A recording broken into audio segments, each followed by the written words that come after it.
किसी जंगल में एक शेर रहता था। वह बड़ा ताकतवर था, चलते फिरते जानवरों को कभी भी मार डालता था, इसलिए सब उससे डर कर रहते थे। एक दिन जंगल के सभी जानवरों ने मीटिंग बुलाई और आपस में कुछ सलाह की। अगले दिन सभी जानवरों की तरफ से एक लोमड़ी शेर के पास जाकर बोली, महाराज, आप जंगल के राजा हैं। हम चाहते हैं कि आपको शिकार में कोई तकलीफ ना हो, इसलिए हम में से रोज एक जानवर आपकी सेवा में आता रहेगा। शेर ने कहा, मुझे तुम्हारी शर्त मंजूर है, लेकिन यह ध्यान रखना, जिस दिन भी मेरे भोजन में देर हुई, मैं सब जानवरों को मार डालूंगा। सब जानवर बोले, जी महाराज, हमें आपकी शर्त मंजूर है। समझौता होने के बाद सब जानवर खुशी खुशी अपने घर लौट आए। रोज एक एक जानवर अपनी बारी आने पर शेर के पास जाने लगा। एक दिन एक खरगोश की बारी आई। खरगोश शेर की गुफा की तरफ जा रहा था।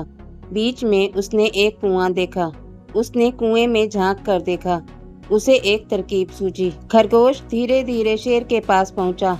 शेर गुस्से से लाल होकर बैठा था। शेर ने खरगोश से कहा, क्यों रे छोटे खरगोश, तू इतना देरी से क्यों आया? क्या तेरे को मेरा डर नहीं है?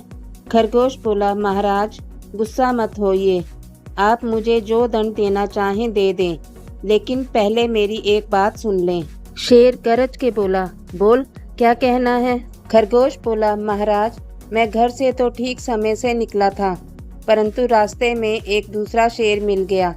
उसने मुझे वहीं रोक लिया। वह कह रहा था कि आज से वो ही इस जंगल का राजा है, हम सब जानवर उसके अधीन हैं। लेकिन मैं वहां से किसी तरह भाग निकला और आपके पास आ गया। शेर को एकदम गुस्सा आ गया।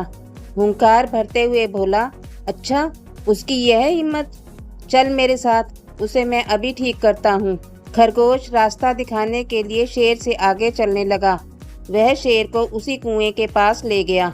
खरगोश बोला, महाराज, अभी अभी तो वो यहीं था, लगता है आपके डर से कहीं छिप गया है। देखता हूँ, देखें इस कुएं में तो कहीं नहीं छुप गया है। ऐसा कहकर खरगोश कुएं में झांकने लगा। थोड़ी देर कुएं में झांकने के बाद खरगोश बोला, महाराज, वह शेर इस कुएं में छिप गया है, आइए आप खुद देख लें। शेर कुएं में झांकने लगा। पानी में उसने अपनी परछाई देखी। अपनी परछाई को उसने दूसरा शेर समझा। शेर ने जोर से दहाड़ मारी।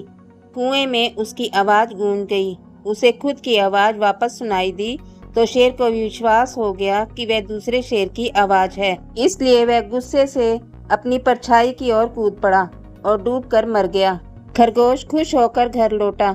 उसने यह घटना सब जानवरों को बुलाकर सुनाई।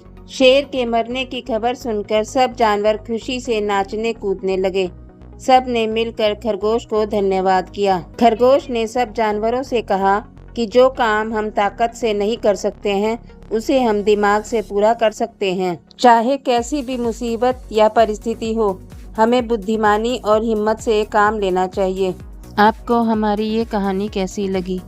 यदि आपको हमारी ये कहानी अच्छी लगी हो तो लाइक का बटन प्रेस कर देना और ऐसी ही अच्छी कहानी सुनने के लिए हमारे चैनल को सब्सक्राइब कर देना।